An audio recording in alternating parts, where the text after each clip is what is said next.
Bismillahirrahmanirrahim. Assalamualaikum warahmatullahi wabarakatuh. Perkenalkan, nama saya Fatimatul Adizah dari kelas PMI 5B. Saya akan mempresentasikan hasil riset yang berjudul tentang pemberdayaan ekonomi umat dengan pemberdayaan bedah warung di Panti Yatim dan Duafa, Cikutra Barat. Awal mula adanya Panti Yatim Indonesia yakni dari para pemuda masjid yang berinisiatif dalam membantu menyejahterakan masyarakat. Melihat banyaknya anak-anak yatim yang harus dibantu, maka dibuatlah lembaga ini. Lembaga Panti Yatim Indonesia sebenarnya berpusat di Caringin. Awal namanya adalah Nurul Ummah, lalu diganti menjadi Panti Yatim Indonesia secara resmi pada tahun 1998. Meminta izin secara resmi kepada Dinas Sosial di Caringin, dan kini sudah memiliki banyak cabang di mana-mana. Di antara lain ada di Bandung sebanyak 10 cabang, Surabaya sebanyak 3 cabang, dan Yogyakarta sebanyak 1 cabang. Di Bandung, tepatnya di Cikutra, merupakan bentuk kegiatan yang diselenggarakan dari pusat kepada cabang-cabang agar dapat berdaya. Adapun pemberdayaan di lembaga ini merupakan bagian kegiatan yang diselenggarakan dari pusat kepada cabang-cabang.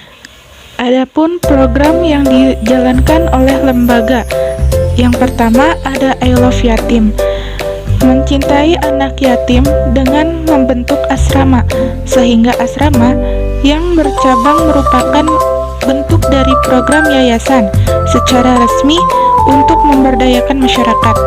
Yang kedua, ada I Love Zakat, diperuntukkan bagi para dermawan yang menyisihkan hartanya untuk memberdayakan masyarakat, salah satunya menyantuni anak-anak yatim dengan membentuk Lasnas atau Lembaga Amil Zakat Nasional. Yang ketiga, pengasuhan anak yatim, program pengasuhan anak yatim dan duafa dengan mengusung kemandirian dan pendidikan anak dengan total anak yang diasuh sebanyak 400 anak, tersebar di wilayah Bandung, Jakarta, Bekasi, Tangerang, Bogor, dan Surabaya, yang tersebar di 37 asrama.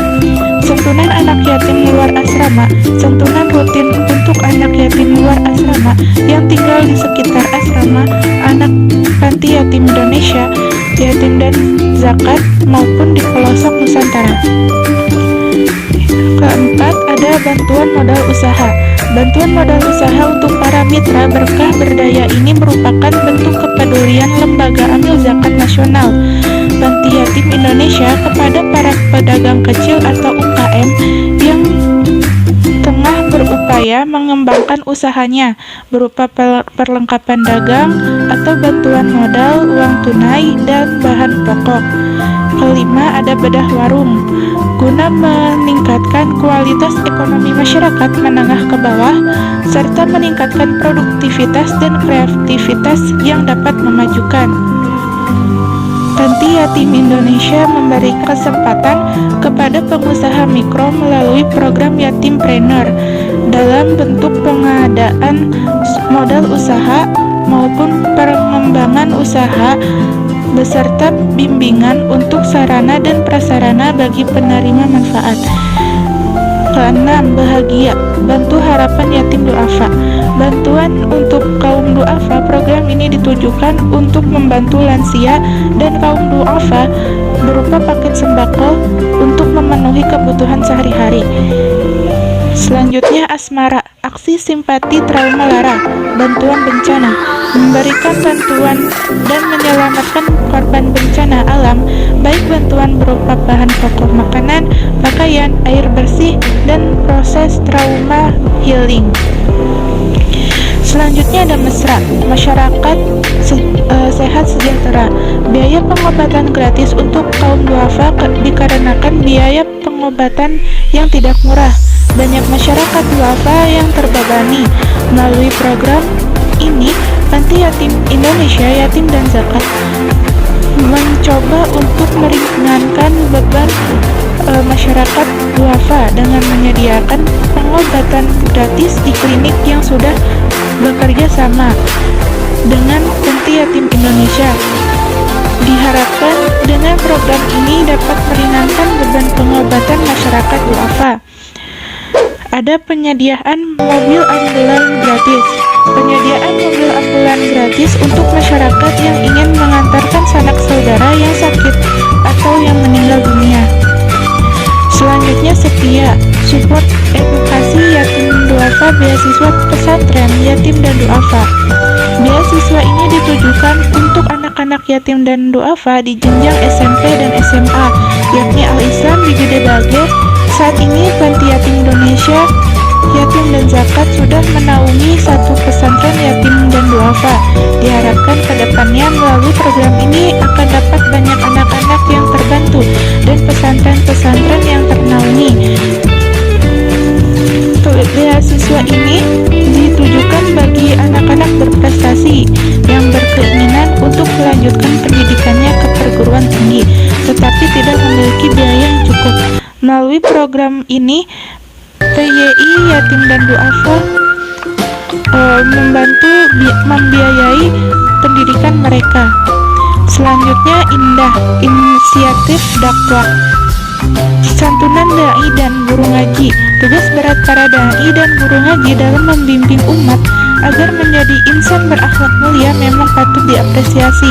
Melalui program ini, Panti Yatim Indonesia membantu para dai dan guru ngaji agar tetap semangat dalam mengajar, mendidik, dan membimbing para penerus bangsa.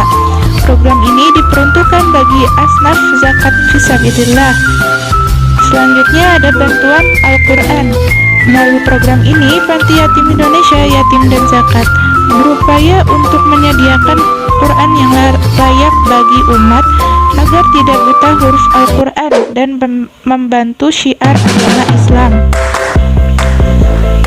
Selanjutnya ada program prasarana ibadah. Program ini ditujukan untuk memenuhi kebutuhan sarana dan prasarana ibadah berupa pembangunan atau renovasi masjid, mengadakan perlengkapan ibadah seperti karpet, sarung, mukena, dan alat kebersihan agar beribadah menjadi lebih khusyuk. Selanjutnya sunat masal.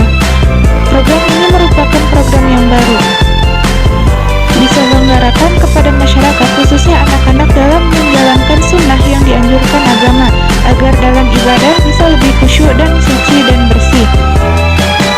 Dari program-program di atas, peneliti mengambil salah satu program yaitu bedah warung.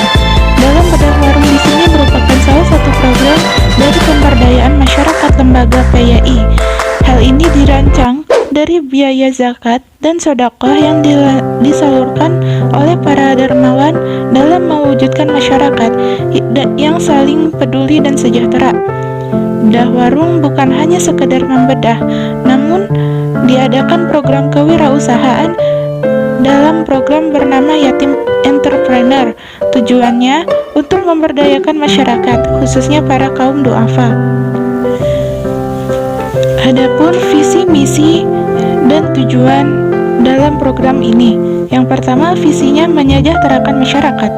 Misi melakukan berbagai kegiatan seperti I Love Yatim, I Love Zakat, pengasuhan anak yatim, bantuan modal usaha, bedah warung, bahagia, asmara, mesra, setia, indah.